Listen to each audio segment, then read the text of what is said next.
Ito ang balita ngayon, trending at pinag-uusapan ngayon sa mundo ng social media. Ang di umano'y balita matapos ang ginawang tila pamumulitika raw ng senadora na si Risa Hontiveros sa budget hearing ng Office of the Vice President at tila gusto pa raw i-zero budget ng senadora ang budget ng Office of the Vice President. Kaya mga taga-suporta ni VP hindi ito pinalagpas at tila muling siningil ito sa di umano'y anomalya nito noon sa PhilHealth at sa Gift Party List Representative Congressman Rodante Marcoleta. Nagsalita na sa harap ng media at tila walang pagdadalawang isip na sinapol ang di umano'y PhilHealth Queen na si Hontiveros. Pero bago ang lahat, kung bago ka pa lamang sa aming channel, please huwag kalimutang mag-like, subscribe at i-click ang notification bell para mas maging updated ka panalo sa lahat pa ng bagong video na i-upload namin. At ito na nga mga kababayan, matapos ang tila pananahimik, nilabas na rin sa wakas. Mayroon na talagang resibo. Ito ang patunay na talagang humingi ng tulong itong si Senadora na si Risa Hontiveros kay ex-President Rodrigo Duterte nung ito ay naging Vice Mayor pa ng Davao City. Ito'y kitang-kita at na-witness ng marami sa ating mga kababayan kung paano in-entertain ng dating Pangulo ng Pilipinas na si Rodrigo Duterte itong PhilHealth Queen di umano na mangga na si Risa Hontiveros. Dito'y makikita sa video kung paano mamalimos at tila magmakaawa ng mga boto ang senadora sa Davao City na siya namang bukas palad at taos-pusong tinanggal ang dating Pangulong Duterte. Kitang-kita nga naman sa video mga kababayan na ito ay may pabeso-beso pa. Ito nga raw natin mapapatunayan kung gaano at kung anong klaseng ugaling mayroon itong senadora na si Hontiveros. At ito ay makikita talaga natin na walang pagdadalawang isip at taos-puso ang pagtulong ng dating Pangulo na si Rodrigo Duterte. Ayon pa sa marami sa ating mga kababayan, dito nga raw talaga natin mapapatunayan kung anong klaseng attitude itong si Hontiveros. Ano nga ulit ang tawag doon? Ika nga ni Vice President Sara Duterte.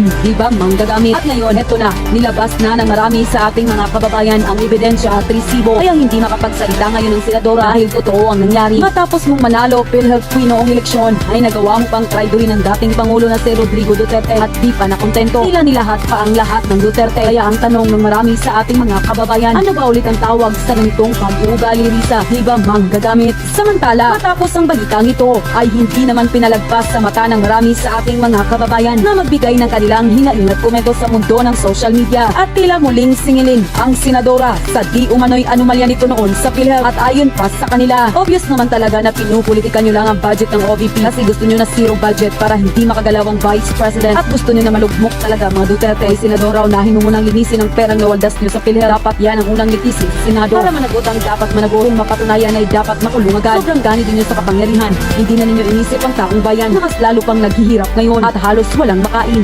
Unahin nyo muna ang taong bayan bago ang mga pansariling interest ninyo. Tandaan nyo, may hangganan din ang lahat ng ito. Grabe, napakalinis mo naman, Senator Risa Hontiveros. Dapat ay litisin din yung senadora na yan sa anomalya niya sa PhilHealth. Kala mo kung sino siyang malinis kung magsalita sa Senado para siguro matabunan niya ang kanyang anomalya. Kaya sa sobrang pumapapel sa Senado ngayon, kaya panawagan namin mga ordinaryong Pilipino ay justisya para sa perang winaldas nila sa PhilHealth dahil pera ng taong bayan yan. Nahiya ka naman Hontiveros, napakamangga gamit nyo. Ginamit nyo ang Duterte para manalo lang at magkaposisyon. Akala siguro ninyo forever na kayo dyan sa Senado. Siya dapat ang imbestigahan. Bilyones ang nilustay nila sa pondo ng PhilHealth. Dapat sa senadora na yan managot sa batas. Di siya karapat dapat sa kanyang posisyon sa Senado. Singilin ang dapat singilin dahil pinaghirapan ng pera ng taong bayan niya ay gana ka pang tapyasan ng budget ng OVP at concern ka pa talaga sa pera Risa. Maya ka naman sa taong bayan. Pera ng PhilHealth nasaan niya? Ibalik mo lahat ng winaldas nyo at takot naman kayo sa Panginoon.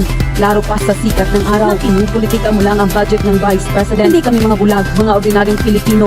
Tahimik lang kami nagmamasihan quote. At sa iba pang balita, Congressman Rodante Marcoleta tila sumabog at harap-harapang sinagot ang senadora at tila sinampal ng katotohanan si Senator Risa Hontiveros. Para sa buong detalye, panoorin ang full video. Hindi kasi na-highlight sa mga balita. Pero ganda ng punto doon kasi yung tungkol doon sa mga Pogo Pereso, di ba? Naging bahagi talaga ng statement ng Pangulong Bongbong, yung ihinto nyo na Pogo. Eh ba't pa parang alumpihito? Para bagang nagdadalawang isip ang pagkol? Naipasa na nga po itong mga Pogo Pereso, ano? Hindi ko naisara yung pagtatanong ko. Alam bang bakit? At bakit po? Eh, binigyan lang ako ng 5 minuto eh. Sabi ko sa kanila, Ano ba? Oo. isipin naman yung ako yung pinaglakbay ko magmula ka sa bahay ko hanggang dito sa Bacolod, Pampanga. Opo. 2 oras ako naglakbay. Oo. Ngayon ko na makakapagtanong lang ako ng 5 minutes. Eh, hindi ko nga naisara eh. Alam mo po, kasi pinipilit kong ipaunawa Oo. sa ating mga kababayan sana sa pamagitan ng pagtatanong at pagsagot naman ng pagkor. Opo. Napakasimple naman ng tanong ko dyan eh. Siguro eh, Opo, nakita ko rin po yung na-monitor mo naman eh. Opo. Pinipilit ko, sabi ko, kung hindi po ako nagkakamali, ang ating Pangulo ay sinabi niya mismo nung panahon ng kanyang SONA. Eh, alam mo naman po yung date ng SONA, July 22, 2024 eh. Opo. Di ba? Effective today, sabi niya gano'n. Nakaban na ang lahat ng Pogo dito sa ating bansa. Malino po yun, oo. Oo, ano ka kung pagkakaintindi mo ron? Opo. Oo. Ganito po kasi yun, sabi niya. Totoo nga po sinabi niya na effective today. Kaya lang, masyado naman pong abrupt yun. Ba? Natin mo na ako. Oo. Sasabihin mo ba sa Pangulo na abrupt yung kanyang ano? May nakausan, opo. Ha? Ba't di mo ako sabihin, hindi po ganyan, walang galang na po. Hindi ka ako kasasabi mo lang eh. Abrupt eh. Oo nga. Hindi siya nagsabi nun eh, sinasabi. Tama. Kumbaga, pinapaalala ko lang sa'yo na nagbigay siya ng deadline. Oo. Ang deadline niya, effective today. Tama po eh. Para baka nga tanong mo sa sora ko. O, tayuan nga eh. Tayo ang standing ovation. Hindi nga ako napatayo eh. Opo. Oo. Yun pala. Hindi po kasi kinakailangan po natin ng winding up. Maliwanag naman po kanya ng lahat po ng pagsasara, lahat ng gagawin pagsasara ng lahat ng establishment sa ating bansa, Opo. may kaukulan pong winding up. Winding up. Okay. Oo. Nandun na po. Oo. Bakit? Gusto ko sana kita, kailangan nung magtatanong naman ako, sabi sa akin ng chairman, Opo. your time is up, Your Honor. Naku po. Sayang naman po. Isipin mo, 2 oras ako naglakbay. Opo. Ang layo kaya ng Bacolor, Pampanga. Okay. Ang traffic dito, miski na Oo. expressway, natatraffic ka rin dito sa may bandang may kawayan eh. Ayan, opo. Oo, pagkatapos Sa Simon, di ba? didiretso ka ng San Fernando. Naku, traffic Wala na pa ako, exit. alam mo bakit? Sabi Oo. ko nga sa driver ko, Oo. alam mo ka ko, kung tayo ay taga Cotabato, o kaya taga Jensan, Tama, maintindihan ko ba tayo? na wala tayo dito ka sa San Fernando, maiintindihan nila yun eh. Dahil galing tayo, hindi tayo sanay dito eh. Opo. Ha? Bakit ka kumanan ka ako dyan sa gilid ka ako ng dike? Alam mo naman ka ako didiretso tayo, at pagdating mo doon sa may, alam mo naman yan, nagpunta na tayo ron eh. Oo. Ha? Kung kakanan ka sa may banda ron, baka makapunta ka doon sa Santa Rita Kakutod. Pero pag kumaliwa ka, yun nakaway papuntang Bacolor. Bakit ka kumanan? Medyo medyo pagdating ko, pagdilat ng mata ko, Ba? ay papunta na kami ng Orani. Well, Dr. Rani Batanas. Balik. Oo. O de, Nako. malagay ko, nakalagpas kami ng halos Oo. halos 11 kilometro eh. Nako. Ayan, natatawa yung isang nandyan sa... Hindi ko maubig pa isip ko. Balik ka sa Pampanga. O, talaga naman, di nakabalik na kami. Oo. Kaya nagsisimula na kami nung ako'y makarating. Okay. Ayun, hindi ko naman alam na 5 minutes. Ngayon, ang sinasabi ko, winding up. Oo. Wala ka ako kung pakialam sa winding up. Oo. Nasa sa inyo yun. Ang winding up, karaniwan, talaga namang merong ganun na pagkakataon. Kasi pag sinara mo yung isang establishment, Oo. dahil meron ka pinagkautanan sa bangko. May kontrata kang Huminto ka nga. piraso. Ngunit yung pagbayad mo sa bangko, hindi naman may hinto yun sapagkat may pananagutan ka. Opo, may obligasyon. May pananagutan ka rin doon sa mga supplier mo. Siyempre po. Sapagkat meron kang ginamit na mga resources para sa ganun ay yung pogo mo, kung ano man ang aktibidad na ginagawa mo, Makapag-operate. ay maitaguyod mo. Tama po. So may supplier ka dyan, may mga creditors ka dyan. Lalong-lalo na yung mga manggagawa mo. Siyempre. Kailangan mo isettle lahat yan. So kailangan ka ng panahon na maisara mo kung ang pag-uusapan ay yung pananagutan mo sa ibang tao. Ngunit ang sinasabi ko sa inyo, Kako, yung sinabi ng Pangulo, effective today. So Opo. inaasahan ko sana, nani-notify mo sila. Meron kang daladalang kandado. Opo. Pasensya na po kayo, isasara ko na po ang inyong Oo. bodega. Ang inyong tanggap ay pisina. So, mag-iwan lang po ako ng maliit na lagusan sa likod, doon po nyo siguro ilalabas yung inyong pangangailangan dapat na ilabas. Pero, officially po, sarado na po kayo. Close na kayo. Dahil yun po yung ng Pangulo eh. Ba't mo ka ako binabago ng December 31? Sino ka na baguhin mo yung kanyang kautosan? Bigyan siya ng timetable po na December 31. Kailangan daw 31 kasi nga yung winding up. Hindi nga ganun. Yung winding up, iba yun. Yung sinabi okay. niyang isara mo, ngayon Oo. isara mo na. Tapos yung winding up, bahala ka na. Kahit na December 31, 2032, okay, bahala na kayo. Opo. Pero yung ngayon, isara mo na siya ngayon. Dapat stop operation, ha? Yan, hindi kami magkaintindihan eh. So, 5 minutes lang. Opo. So, wala tayong magagawa dyan. Kaya hindi ko na isara ngayon. Kaya ko lang ipinapaliwanag ngayon. Opo. Na dapat, ganun dapat ang tuntunin. Kasi nabitin nga rin kami dun po sa pagkatanong niyo, tapos nalipat na ng ibang paksa. So, 5 minutes lang eh. Oho. Oo. So, baka pag pinagpatuloy ko, baka i-contempt nila ako dyan. Pwede ba konti pa miyembro? Kapag-unit mo. Pagkala mo. Anong malay mo, di ba? Ganun O ba? ako naman na nagpapasakop ako dahil membro ako dun eh. Opo, oo. So, ito yung regulasyon kanya, 5 minutes lang. First time sa history pa ng miyembro ng Kongreso. Sabi ko, nagbibiro pa nga ako eh, Oo. nilapitan ko sila. Ang bigat pala dito ako sa Quadcom. Opo. Alam mo, pagka ako'y nandun ako sa hearing ni Kong Akop, Transportation Committee. Oo. Isang oras ang ano ko dun eh. Oo. Isang oras ako dun. Napapanood yung mga tayo Diba? nyo dun. Oo. Pag nandun naman ako kako kay Congressman Paduano, Oo, accounts yung naman. public accounts, Opo, oo. unlimited ako dun. Nako. Dito pa lang ako, 5 minutes. Wala. Ang dami yung miyembro doon. Kasi doon, ang dami nyo. At nauwi lahat ng usapan doon sa, well, may humarap kayong testigo doon. Anyway, sa ibang araw siguro ay pag-usapan natin yan. Eh, dyan mo sa Senado, naging mainit din ang usapin ko ng pagdinig naman noong sinalang po sa budget deliberation ang tanggapan ng pangalawang Pangulo, yun ng OBP, at nagtatanong ang isang butiing senadora Risa Hontiveros, na napunta po ang tanungan doon sa librong ibinalimbag yata ng tanggapan ng pangalawang Pangulo, Kong. At doon, Ano ba tinatanong dyan? Kasi baka magkamali tayo. Alam ba kung anong tinanong niya? Paano ba ang ang pagtatanong? nauwi agad doon sa yung parunggitan eh. Parang ang dating ata, ano ba? Nagkaparunggitan. Oo, yung dalawang... Paano mo nasabi yun? ano ba yun, iniisip yung tanong ni Senadora Risa Hontiveros. Dito sa budget mo na, paano nagsimula? Ang naitanong kasi ata ko yung parang meron natang budget na 10 million pesos na ipalilimbag yung libro na isinulat mismo ng pangalawang Pangulo ni VP Inday. Dahil sa bandang huli na yun. Okay. Siyempre may pinagmulan yun na ang pagkakabanggit. Ito, nabasa ko lang naman sa mga dyaryo kasi dyan. Oho. Siyempre, ang Senado, gaya rin namin sa House of Representatives, Opo. katugulan namin na himayin yung budget Tama po ng naman. lahat ng ahensya o opisina ng gobyerno. kung ang iyong opisina ng Pangulo, subject to budget analysis yan, no? Opo. Talagang hinihimay, tinitingnan talaga, no? Ganun din ang Vice President. At saka, lahat ng ahensya nababudgetan Opo, ng kailangan ng budget. ating national budget na tinatayang 6.325 trillion pesos. Yes po. Na ito'y nakalatag sa iba't ibang departamento, ahensya ng ating pamahalaan. So, isa dyan ay ang opisina ng Vice President. Ang pagkakaalam ko, sangayon doon sa mga accounts sa periodiko dyan, tinatanong ni Senador Risa Hontiveros, Opo. kung po pwede na lang ipagkatiwala doon sa mga ahensya na kapareho din naman pala ang pinaglagakan ng pondo ng Vice President. Halimbawa, yung tungkol sa serbisyong pag-aaral, edukasyon. Opo, Department of Education. Meron siyang allotted budget for education. Opo. O anumang aktibidad na nauukol sa edukasyon. Edukasyon, Sabi niya, doon na lang natin ilagay lahat. Para sa ganoon, naka-streamline na lahat yung servisyo. Isang Hindi yung department na. nag-overlap, hindi yung nagkakaroon ng overlapping. Okay, Nagdi-dispense ito ng ganito, ikaw din meron kang ganyan. Pagkatapos doon naman sa health. Sabi sa sa kalusugan. Ipatali mo na rin kanya doon sa Department of ahensya Health. na nakakaalam ng bagay na ito, sa Department of Health, ano? Opo. Ito na lang pabibigay ng kung ano-ano ngayon, ipatali mo na rin sa DSWD. DSWD. Yan naman ang kanyang tungkulin talaga, Oho. Bakit ba kinakailangan kanyang, meron ka at meron na rin ito? Oho. Sabi naman ni Vice President Sara, kasi naman kanya, bilang Vice President, ako rin naman ay kinikilala ng ating mga mamamayan na nakapagbibigay, nakapagdi-dispense din naman ng ganitong mga serbisyo. Opo. Hindi mo naman mayaalis, sabi niya ganon, napupuntahan ako ng tao. Oho.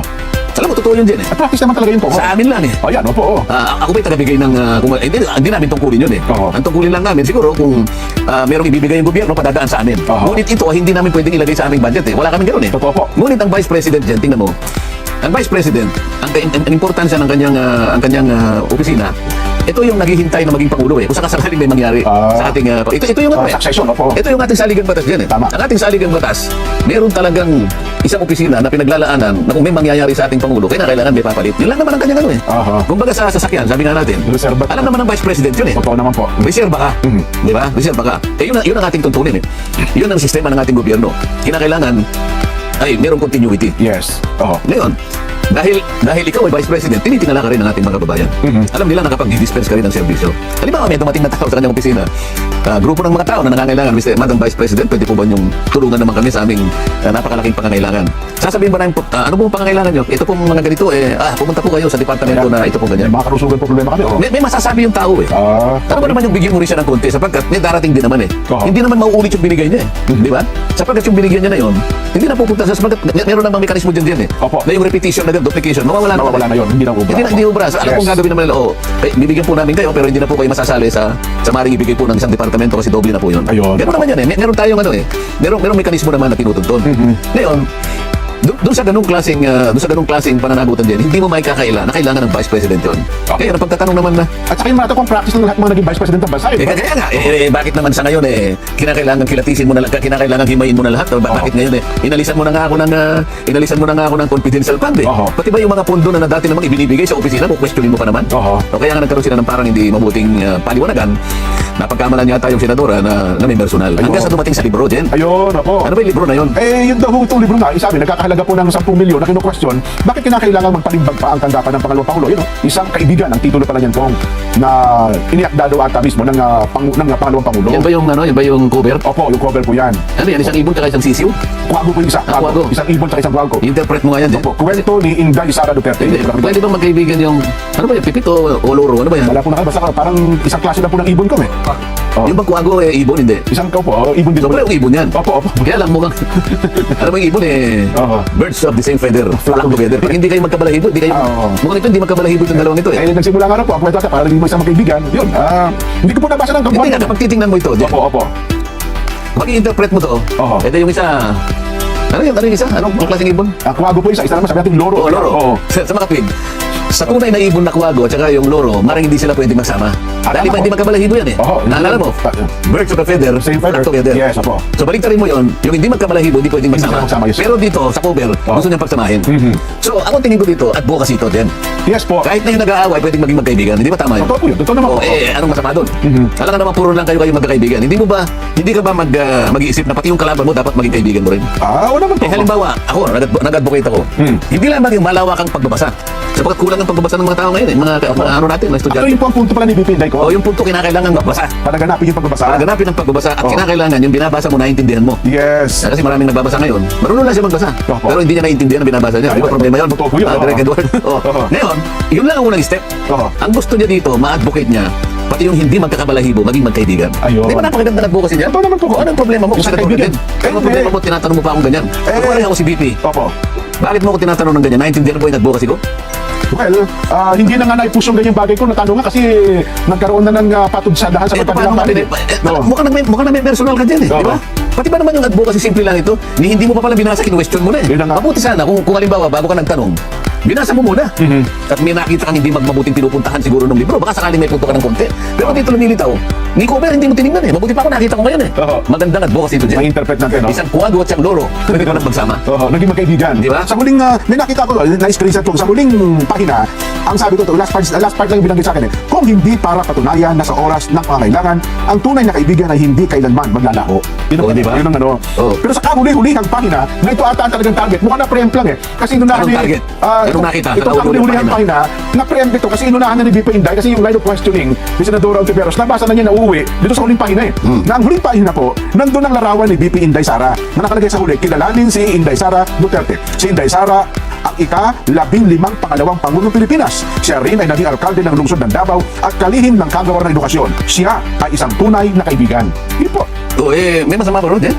Well, maaaring may minasama ng iba. So halimbawa, ako si BP Sara, ikaw naman sino ka? Si...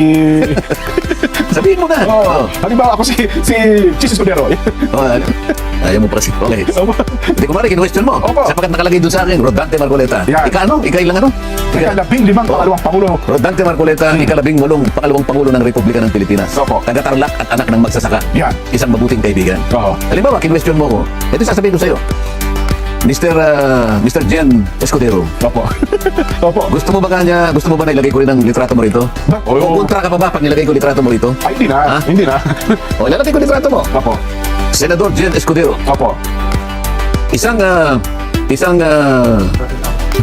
senador ng Republika Oo. na nakatatlong ulit nang bumalik. Halimbawa, Ay, hindi mo alam kung ano. oo. Dating gobernador ng susunod. Oo. Na kahit kailan, Oo. ay hindi ko rin siguro magiging kaibigan. Oo. Wala namang problema dun, Jen eh. Halimbawa, alam mo ako, grade 1 ako. Kailan ko ba na unang nakita? Grade 1, Jen. Oo. Hindi ko na sasabihin sa'yo kasi matanda ka sa akin ng 3 taon eh. Oo. Okay. Tingnan mo yung mga unang libro na nilimbag. Primary Opo. school ito eh, primary. Pag tinignan mo yung inside cover, Opo. kaya ako nakilala yung President Diosdado Macapagal. Opo. Ha? Kung Eh, gano'n. makikilala mo na kung kailan ako nag-grade 1. Opo. Ikaw naman, Pidio Quirino naman ang dinaktan mo, di ba? Opo. Ito na nakalagay eh. Nakalagay yung litrato ng Pangulo ng Republika nung panahon na yun. Ayun. Nakalagay, Diosdado Macapagal, Opo. Pangulo ng Republika ng Pilipinas. Alam mo na sinasabi niya? Oo. Pakaingatan ninyo ang librong ito. Okay. At ang lahat ng nilalaman ay kailangan yung pagsikapang basahin sapagkat ito'y makatutulong sa inyong buhay. Oho. Ngunit iingatan ninyo ito sapagkat ito'y gagamitin ng inyong kapatid na susunod sa inyo. Ay, Pero nandiyan yung pangalan niya eh. Opo. Ano masama doon? Well, Di ba? Kaya nagiging personalan ito Opo. eh. Di ba? well, sabi mo Ako ang Vice Presidente ng Republika ng Pilipinas.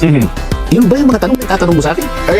ang nangyari nga dyan po, ang nakikita kasi, ang doon sa line of questioning nga po, nakita niya na para kasi ipamamahagi itong mga libro sa mga bata, mababasa ng bata, mababasa din ng nanay. Oo. Well, Nagselos ka na yun.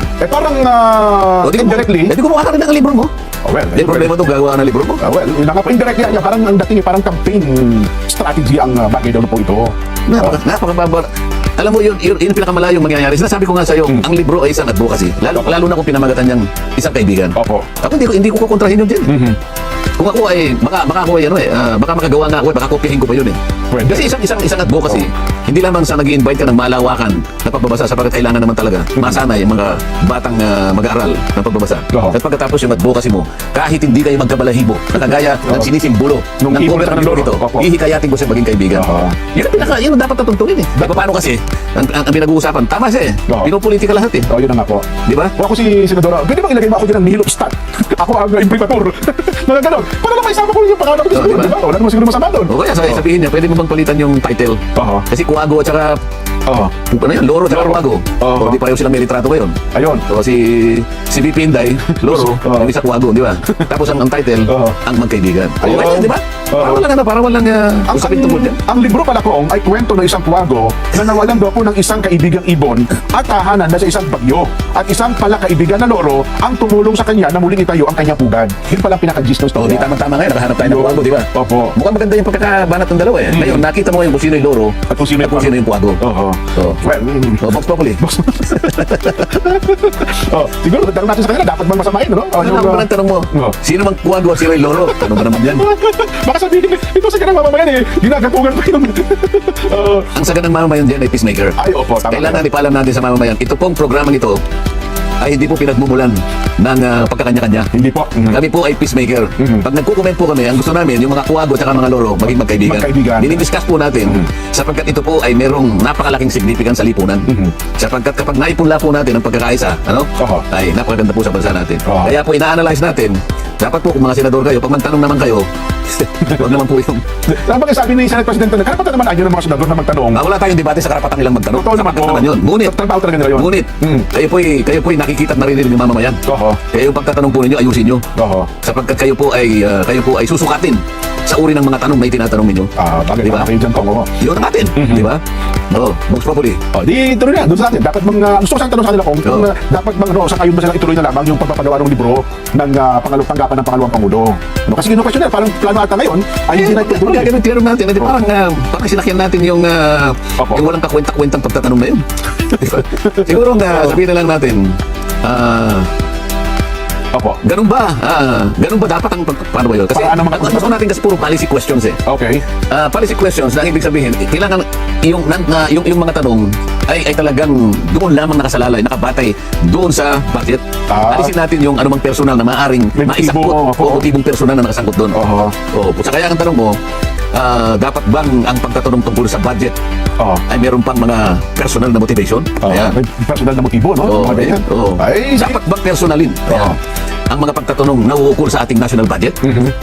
At yun na nga mga kababayan, ano na ang masasabi mo? Kung mayroon kayong hinaingat komento patungkol sa balitang ito, please comment down below. Pag-uusapan natin yan sa comment section. At kung nagustuhan nyo ang video, ay huwag kalimutang mag-like at i-share na din para mas marami pang makaalam at umabot ito sa marami sa ating mga kababayan. Maraming salamat po!